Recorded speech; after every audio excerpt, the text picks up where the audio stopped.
Hey, what's going on, everybody? We're here at Highland Memorial Gardens in Bessemer, Alabama, and what was it? Probably 6-8 months ago, we were here, or I was here. This Uncle Mark. It's been a long time since Uncle Mark's been on the channel. He was an early. I'm saying like early. Yeah, early. I mean, as early as you could get. We were here about 6-8 months ago, and we did the grave of Davey Allison. And since then, Davey's father has passed away, Bobby. The great Bobby. The great Bobby, right? So I thought, Uncle Mark, this was our first video we did together. Together with Bobby. It was Davey. It was Davey, Bear Bryant, and George Lindsay. That was the three we did in that video. So we're here today. So we're just going to go ahead and visit the grave of Davey, Clifford, Bobby, and his wife, right? So the whole family's here. And the other thing I don't want to forget before we get too far into the weeds on Bobby's life and all that, who was your favorite driver? Who still is your favorite driver, right? Like we were saying, always somebody commented that I called it Swervin' Irvin. Yes. You know, like they always, or Mark Martin. Who's your favorite driver? Put it down in the comments. I love reading those. Most of the time it's a combination of like Dale Earnhardt, Jeff Gordon, you know, like the popular names, but I do enjoy those random guys like the Dick Trickles. Yes. Or the Ernie Irvins, or who else? Ryan Newman, right? Yes. Or Buckshot Jones. Let's go deep. Jones, Let's go deep and go Buckshot yes. Jones. Okay. So what we're going to do is walk around. We'll talk about Bobby and his life, and then all the tragedy that came with it. Like, that's the other thing in the comments. How would you feel that the racing, I mean, he ended up losing, spoiler, right? He ended up losing both sons to the sport he loved. So man, that's, yeah, within a year apart from August to July, both sons died in racing. So I can't even imagine that emotion that he felt with that, to carry on and everything else. So we'll talk about all that, and then at the end we'll go visit the grave, pay respects, and maybe we'll have one surprise in the video that I want to try to find and show you guys. I think that's about it. Yeah. We got everything covered. All right, thanks to the members. I do appreciate that. Thank you guys so much. So with all that being said, let's get to the video.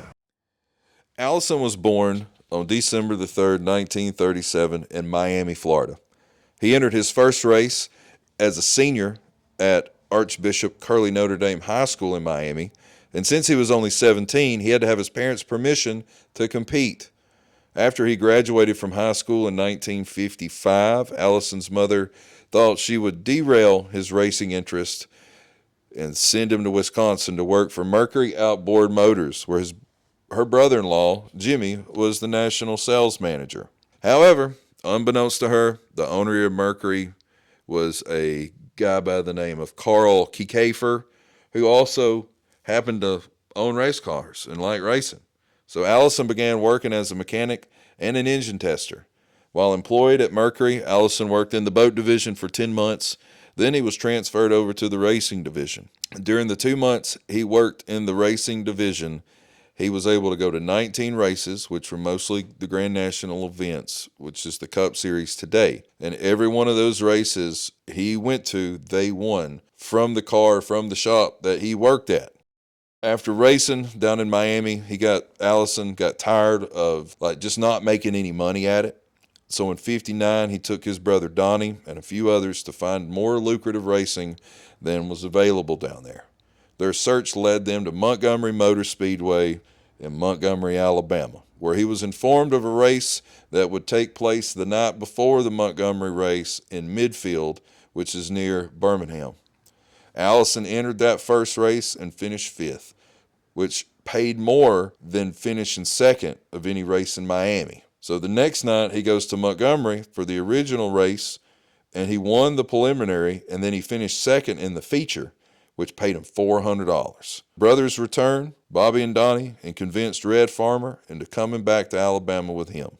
They had immediate success and began answering to the name the Alabama Gang. Bobby first moved to full-time in the Grand National circuit in '65, and he got his first victory at Oxford Plains Speedway in July of '66. During the course of his career, Bobby accumulated 85 victories, making him 4th all-time. He also won the Daytona 500 in 1978, 82, and in 88, he finished 1-2 with his son, Davey.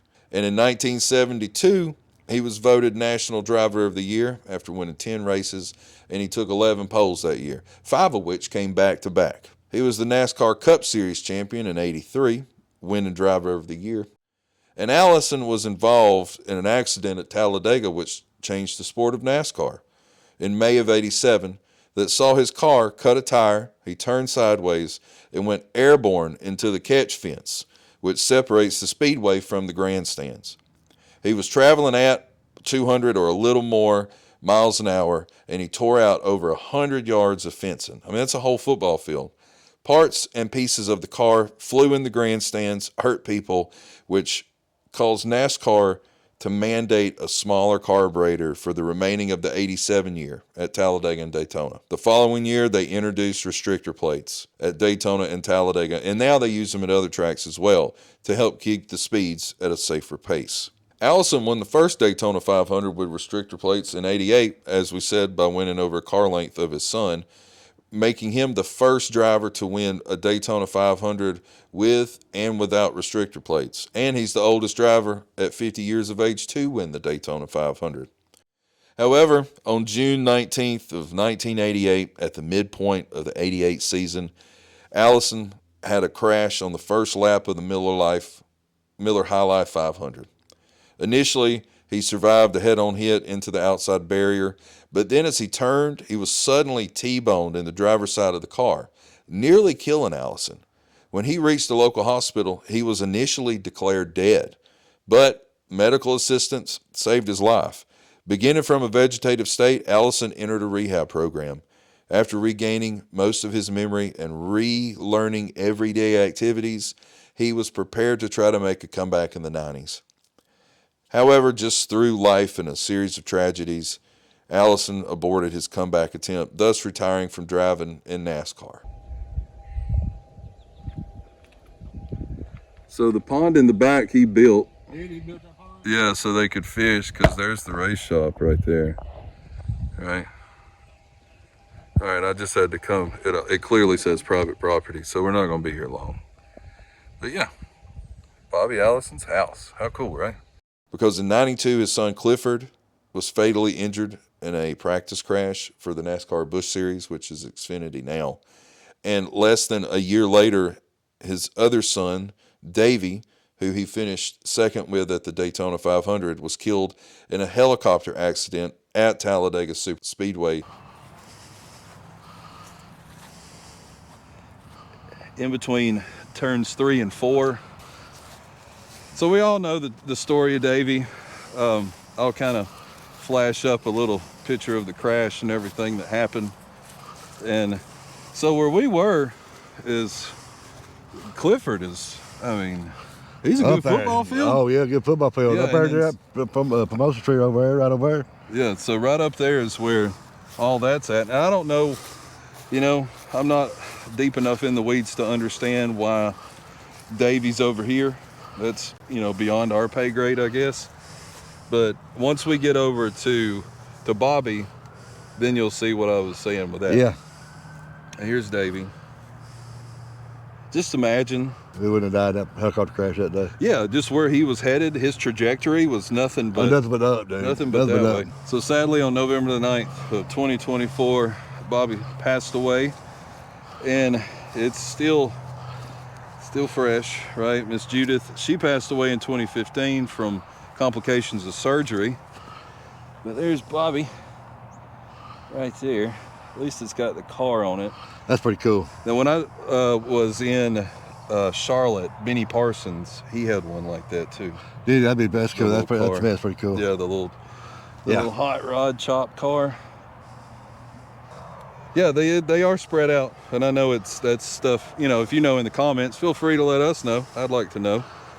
It's just a bummer, like the whole family's gone now. Yeah, there's nobody to carry on the Allison tradition in NASCAR. Yeah, like that set of Allisons, it's over with. It's kind of sad, Thanks for watching.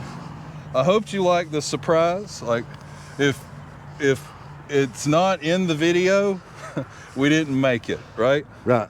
So you're not going to hear nothing about this. But if we did make it where we're going, then you're going to hear me say this. But so thanks for watching. We appreciate it. And he's what? Up there kind of. Yeah, like just right of that, the memorial there. You want to say it? You never know what you're gonna find on the back roads. See, we got another person checked off the list saying it. I enjoy that as much as anything. Bringing people with me, I love that part. So we'll see you guys next time.